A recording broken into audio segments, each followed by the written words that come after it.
after looking at the pressure test from the Reloder 23 with the 215 burgers, looking at velocities, we're just going to do a real quick, I don't even know if I would call it an optimal charge weight test. I'm going to shoot 65.5 grains of Reloder 23, 65.7 grains, and 65.9. I'm very confident that one of these should yield probably quarter-minute groups. If it doesn't, it's most likely me, just based on past experience. Just group size and just the velocity data, in my experience with Magnum cartridges, doesn't really give you the whole picture. But when you have a flat spot or even a dip in velocity at the same time as a consistent point of impact, that's usually where your note is. Ultimately, you have to decide whether or not the accuracy is going to meet your expectations, which is the case with this. The Reloder 26 was very consistent. It just was in the 4/10 to 5/10 range, and I know the rifle can shoot better than that. So that's why we're out here moving forward. But I'm going to shoot these 65.5. They're 10 off. We may have to tweak seating depth testing. Or seating depth. That's another thing. Just because one combination prefers one seating depth doesn't necessarily mean that a different combo is going to prefer the same seating depth. It's not that the rifle actually prefers the bullet to be a certain distance from the lands, or the bullet prefers to be a certain distance from the lands. It has to do with the pressure curve that the whole combination's creating. So it does change. So based on what we see here, we may end up doing another test. But I think it's been, based on the pressure test, it's probably going to like somewhere around 10 thousandths off. And that's what we've got here.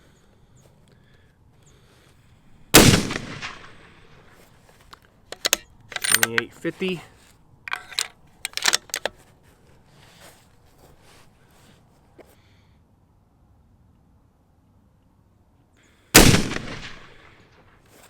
$28.50. That group is not pretty.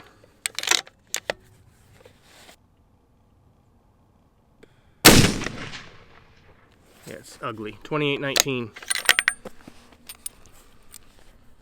We'll let the barrel cool and continue.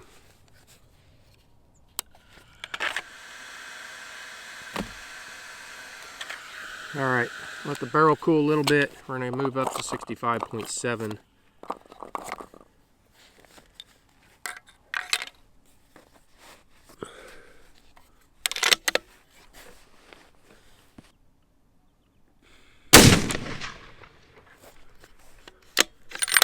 $28.39.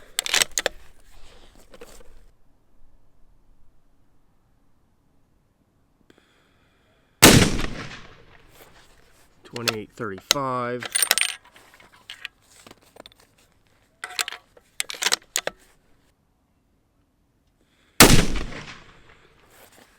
$28.54. Those first two were in the same hole, and that third one was about a 5 or 6 tenths away.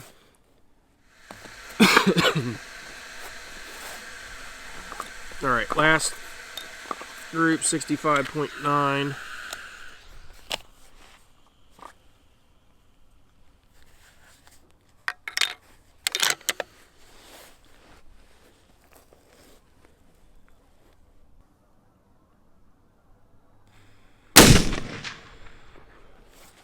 $28.35.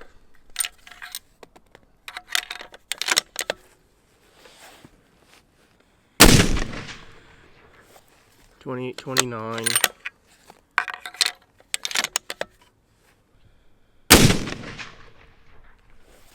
$28.43.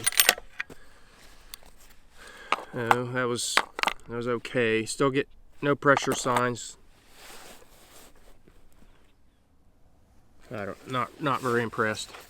I think we'll probably end up doing some seating depth testing here. I'll probably go 5 thousandths on either side of, so basically 15 off and 5 off. and see what we get. Alright, so I went home and I loaded up the 65.9 at 5 off, 15 off, and 20 off. And I also loaded up 66.1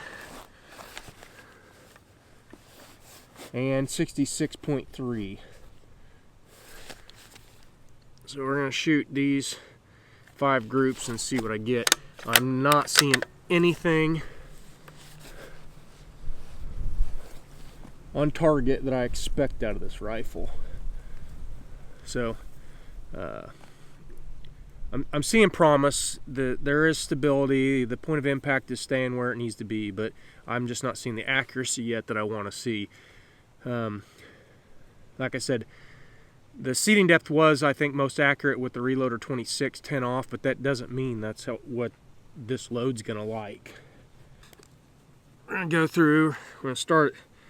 I think we'll just go the 20 off, and then we'll work to the 15 and then the 5.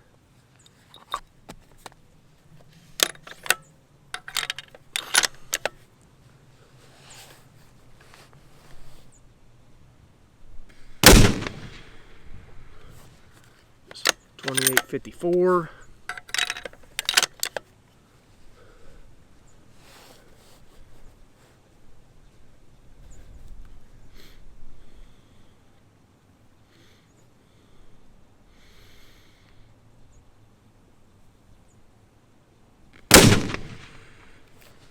.2843.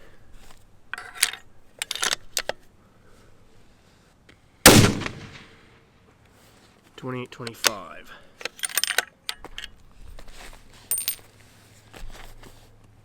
Those first two were in the same hole, and then it threw the flyer to the left. Still only about a half-minute group. The ES was not great.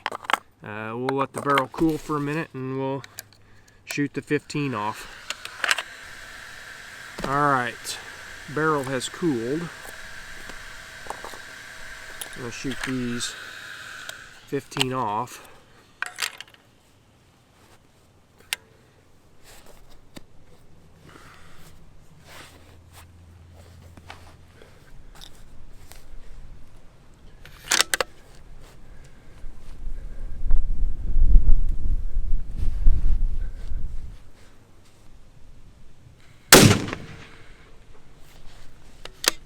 .2849.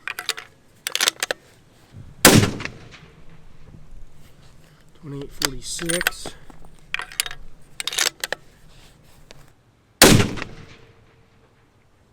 .2824. That one definitely opened up. The 20 thousandths off was tighter than the 15 thousandths off.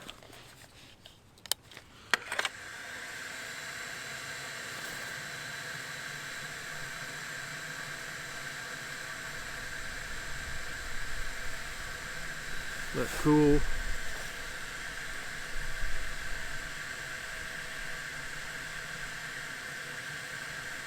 The average velocities are very consistent, but that last group was an ES of 25. We'll shoot the 5 off and see what it gives us. May actually have to try 25 off, which I didn't load, but we'll see what the 5 off it does, and then we'll try the other 2 powder charges. Alright, so we're cooled again. I'm going to shoot the 5 off.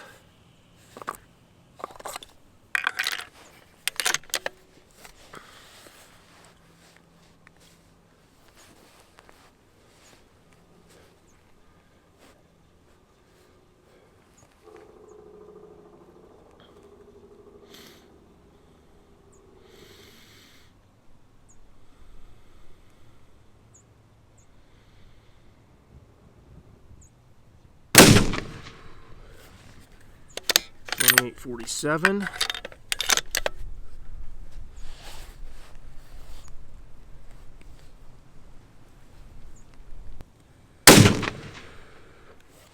.2849.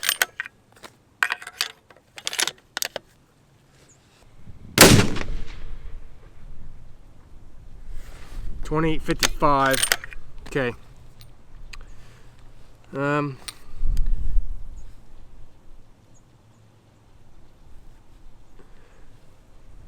As an average of 2850 with an ES of 8, that was 5 thousandths off, 69.1 grains. And we'll look at the target and kind of talk about my load development process in general. I will go double check this to make sure it does repeat, but I have done enough load development to know that these nodes are real, and if you look at the data without emotion, they will show you there's something there, even when you start to get discouraged. And I got to be honest, that Reloder 26 was very stable. I really wanted it to work because of the velocities, but it just wouldn't work. Then I moved on to the N570 pressure test. The point of impact was all over, so I knew right away that wasn't going to work. Then we did the Reloder 23 pressure test in that last video, and it showed you that most likely there was going to be a node because the point of impact shift was very little. And then we came and did that optimal charge weight, if you can call it that, with the 3 powder charges earlier today. And they had a consistent point of impact, but they just weren't giving me the accuracy I was after. And so I checked seating depth. Again, 10 thousandths off was the most accurate with the Reloder 26. That load I just shot is probably in the ones. Maybe the zeros, probably the ones, probably the lower ones, and it's 5 thousandths off. Just because one load or one combo with primers, whatever, the case, the powder, the bullet, prefers one seating depth doesn't mean that a different combo won't prefer a different seating depth. It all has to do with the pressure curve that is created by the combination. So you cannot get hung up on a particular seating depth when you're testing loads, when you're changing components. But that's what this rifle should be doing. That's what it's capable of doing, and that's what this cartridge is capable of doing. I'm going to go ahead and let this cool down for a minute, and we're going to go and shoot these other powder charges just to see if they're more accurate than the 69.1. So again, this will be, sorry, I think I keep saying that. It's 65.9, and we're going to try 66.1 and 66.3. We'll see if they're more accurate. These are 10 off. We'll see if they're more accurate than the 65.9, and we'll see. I would expect, so the velocity was coming down as we increased the charge right there over that half a grain or so, and I would expect that these to start coming back up, and probably the most accurate is going to be right there in the valley, and it might be that 69, 60, I keep saying it, I want to keep saying that. 65.9 at 5 off might be the most accurate load. And if it'll repeat what we got down there on target, I'll take it. But the other thing to note is, for whatever reason, the 10 thousandths off that we shot today was about a minute higher than it was yesterday, and these 5 thousandths off went right back basically where the groups were yesterday. So I have a very high quality